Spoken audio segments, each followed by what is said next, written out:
দর্শক, আমি যেটুকু দেখানোর চেষ্টা করতেছি যে আজকে গণপ্রজাতন্ত্রী বাংলাদেশ সরকারের মাননীয় প্রধানমন্ত্রী আসছেন টাঙ্গাইল স্টেডিয়ামে।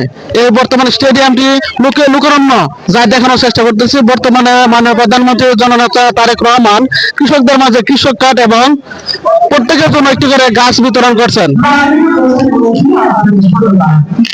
আজকে আমি অত্যন্ত খুশি হয়েছি যে আজকে মাননীয় প্রধানমন্ত্রী কৃষকদের জন্য যে মহামূল্যবান কৃষক কার্ডের ব্যবস্থা করেছেন, তার 10টি সেবা: ন্যায্য মূল্যে কৃষি উপকরণ, ন্যায্য মূল্যে সেচ সুবিধা, সহজ শর্তে কৃষি ঋণ, স্বল্প মূল্যে কৃষি যন্ত্রপাতি, সরকারি ভর্তুকি ও প্রণোদনা, মোবাইলে ফসলের চিকিৎসার সুবিধা, কৃষি বিষয়ক প্রশিক্ষণ, মোবাইলে আবহাওয়া ও বাজার তথ্য, কৃষি বীমা সুবিধা, ন্যায্য মূল্যে কৃষি পণ্য বিক্রয়ের সুবিধা।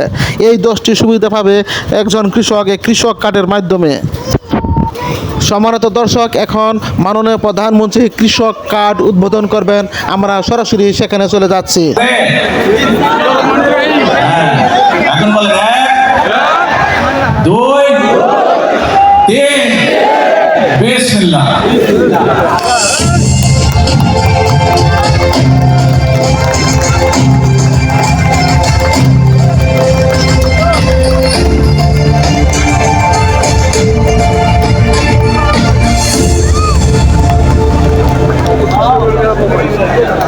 মাননীয় প্রধানমন্ত্রী, আপনাকে অসংখ্য ধন্যবাদ ডিজিটাল মাধ্যমে কৃষক কার্ডের শুভ উদ্বোধন ঘোষণা করার জন্য।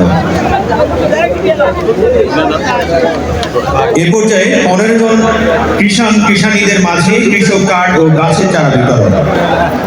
এখন মাননীয় প্রধানমন্ত্রীকে টাঙ্গাইলে নির্বাচিত 15 জন কৃষানী ভাই বোন, আমি একে একে নাম ঘোষণা করব। প্রথমে মোহাম্মদ আবু কায়সার। খাল খনন কর্মসূচি, যেটি এই বাংলাদেশের মানুষের মূল চাহিদা ছিল, যে খাল খনন কর্মসূচি এই সারা বাংলাদেশে উদ্বোধন হবে, মানুষ তার পানির চাহিদা মেটাতে সক্ষম হবে, সেটি আপনি উদ্বোধন করেছেন। কৃষির ক্ষেত্রেও এই খাল খনন কর্মসূচি অত্যন্ত গুরুত্বপূর্ণ ভূমিকা পালন করবে। আজকে আমি সবাইকে আন্তরিকভাবে ধন্যবাদ জানাচ্ছি, মোবারকবাদ জানাচ্ছি। আমাদের মাঝে উপস্থিত হয়েছেন মাননীয় প্রধানমন্ত্রী, যার নেতৃত্বে আজকে বাংলাদেশ একটি সমৃদ্ধশালী দেশে রূপান্তরিত হচ্ছে। আমাদের উচিত সমগ্র বাংলাদেশের মানুষের ঐক্যবদ্ধভাবে মাননীয় প্রধানমন্ত্রীকে সহযোগিতা করা, তার পাশে থাকা, এটি হচ্ছে আমাদের এই মুহূর্তে সবচেয়ে বড় দায়িত্ব।